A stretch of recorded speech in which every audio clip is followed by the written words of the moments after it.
সাংবাদিকদের গাড়ি বহরে কিন্তু তারা হামলা করে, আমাদের ৭১ টেলিভিশনের গাড়িতে লক্ষ্য করে তারা ঢিল ছুড়ে এবং আমাদের গাড়ির কাজ ভেঙে যায়। অল্পের জন্য আমি এবং আমার যিনি ক্যামেরা পার্সন রয়েছেন তিনি বেঁচে গিয়েছেন। তবে পরিস্থিতি এখন খুবই খারাপ পরিস্থিতি আমরা লক্ষ্য করছি। বাইরে যারা রয়েছেন তারা কি অবস্থায় আছেন আমরা জানি না, তবে বেশ কয়েকটি গাড়ি আমরা পুলিশ সুপারের কার্যালয়ে নিরাপদে আসতে পেরেছি।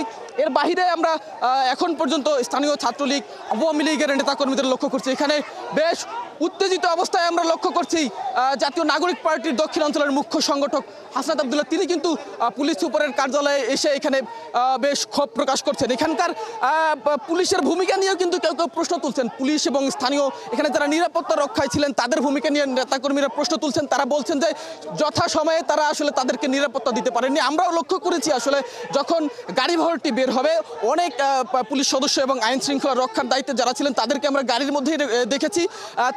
তাদের উপস্থিতিতেই কিন্তু আমাদের ৭১ টেলিভিশনের গাড়িতেও হামলা হয়েছে। ফলে নেতাকর্মীরা কিন্তু বেশ ক্ষোভ প্রকাশ করছেন। যারা নাগরিক পার্টির নেতা রয়েছেন, কেন্দ্রীয় নেতৃবৃন্দ রয়েছেন, তাদের ক্ষোভ আমরা লক্ষ্য করছি। তারা বলছেন যে যথাসময়ে তাদের নিরাপত্তা নিশ্চিত করতে ব্যর্থ হয়েছে আসলে প্রশাসন।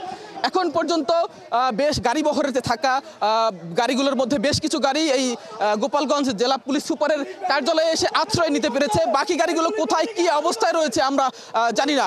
এখানকার পরিস্থিতি যদি আরেকটু জানিয়ে রাখি যে যখন আমরা দুইটার সংবাদ সংযোগে জানাচ্ছিলাম যে গোপালগঞ্জে পথসভা করছে নানা বাধা বিপত্তি পেরিয়ে জাতীয় নাগরিক পার্টির, এই পথসভা শেষ হয়ে তারা যখন গোপালগঞ্জ সদর ছেড়ে শরীয়তপুরের উদ্দেশ্যে রওনা হবেন, বের হবার আগেই কিন্তু সকল প্রবেশ পথে স্থানীয় আওয়ামী লীগ নিষিদ্ধ ছাত্রলীগের নেতাকর্মীরা ইট পাটকেল দেশীয় অস্ত্রশস্ত্র সহ তারা এই জাতীয় নাগরিক পার্টির গাড়ি বহরে হামলে পড়ে এবং একই সাথে আমরা সাংবাদিকদের গাড়ি বহরে কিন্তু তারা হামলা করে, আমাদের ৭১ টেলিভিশনের গাড়িতে লক্ষ্য করে তারা ঢিল ছুড়ে এবং আমাদের গাড়ির কাজ ভেঙে যায়।